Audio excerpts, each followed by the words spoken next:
السلام علیکم۔ Arabic words ہیں قصد اور اقتصاد۔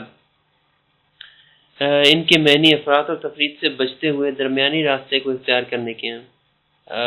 کہہ سکتے ہیں کہ فرق اتنا ہے کہ اقتصاد کا استعمال عموماً خرچ اور اخراجات سے متعلق ہے، جبکہ قصد کا استعمال عام ہے۔ قرآن مجید میں آپ لوگ دیکھیں سورہ لقمان سورہ نمبر 31 اس کی آیت نمبر 19 میں ہے وقصد فی مشک، اپنی چال میں اعتدال اختیار کر۔ ادھر وقصد کا ورڈ یوز ہوا ہے جس کا مطلب ہے بی ماڈریٹ۔